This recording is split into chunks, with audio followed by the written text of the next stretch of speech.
Good morning, everybody. Welcome back. Through installment Scott selections here for Tuesday, April 15th. For again, today's play of the day. Quick recap what happened yesterday. Overall, a good day. Starting off with the good news, we did win the play of the day on the Winners and Whiners channel, as we did end up having Dustin May to record the win at minus 110 on DraftKings. Really never in doubt. Dodgers led early as Sanzatello got shelled again. You saw the bullpen almost blow up for the Dodgers. They held on to win as they won the game 5-3. So nice win for us there. However, I'm sure most of you did not notice. I actually did post another video online that ended up losing as we to Lucas under 2.5 earned runs as the Braves destroyed him. So to explain what's actually happening with the network, we actually have another YouTube channel. We have StatSalt, which is a sister company of Winners and Whiners, and I actually used to post my Play of the Day videos there 5 years ago or so. Point is of the channel kind of just died, and then we tried to bring it back. So starting yesterday, I posted an extra bonus play there. So if you do want to find some extra plays for me for free, a couple of days a week, we'll be uploading to the StatSalt channel, which I did right over here actually. So once again, StatSalt's written on the screen, so there you can follow the YouTube channel as well. We'll be posting a couple videos, probably 3 per week there. So bonus picks once again completely free, but most of the videos, of course, will be on Winners and Whiners. But anyway, point is we ended up winning the play for the Winners and Whiners video yesterday. We'll keep rolling here on a Tuesday.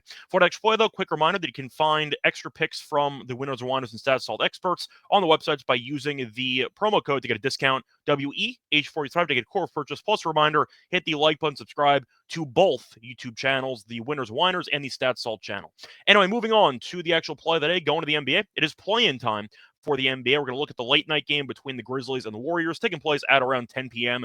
Eastern time. And for this game, we're going to go the player prop. We're going to go Gary Payton II under 7.5 points at minus 120 on DraftKings. Time of recording of 8:30 a.m.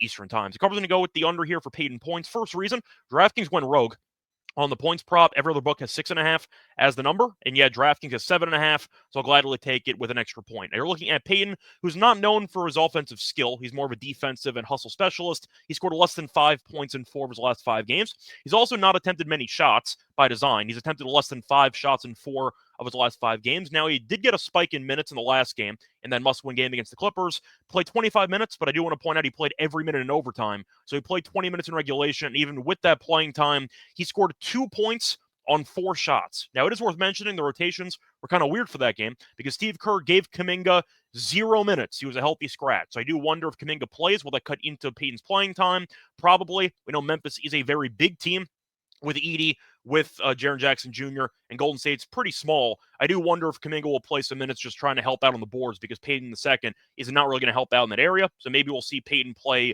less minutes, maybe around 17 or 18 in this game. Now, Payton's also not a good shooter. He is shooting 32.6% from 3 this season, which is pretty important because Grizzlies defense is really, really bad. However, there is one area they're actually pretty good in, and that is opponent points in the paint.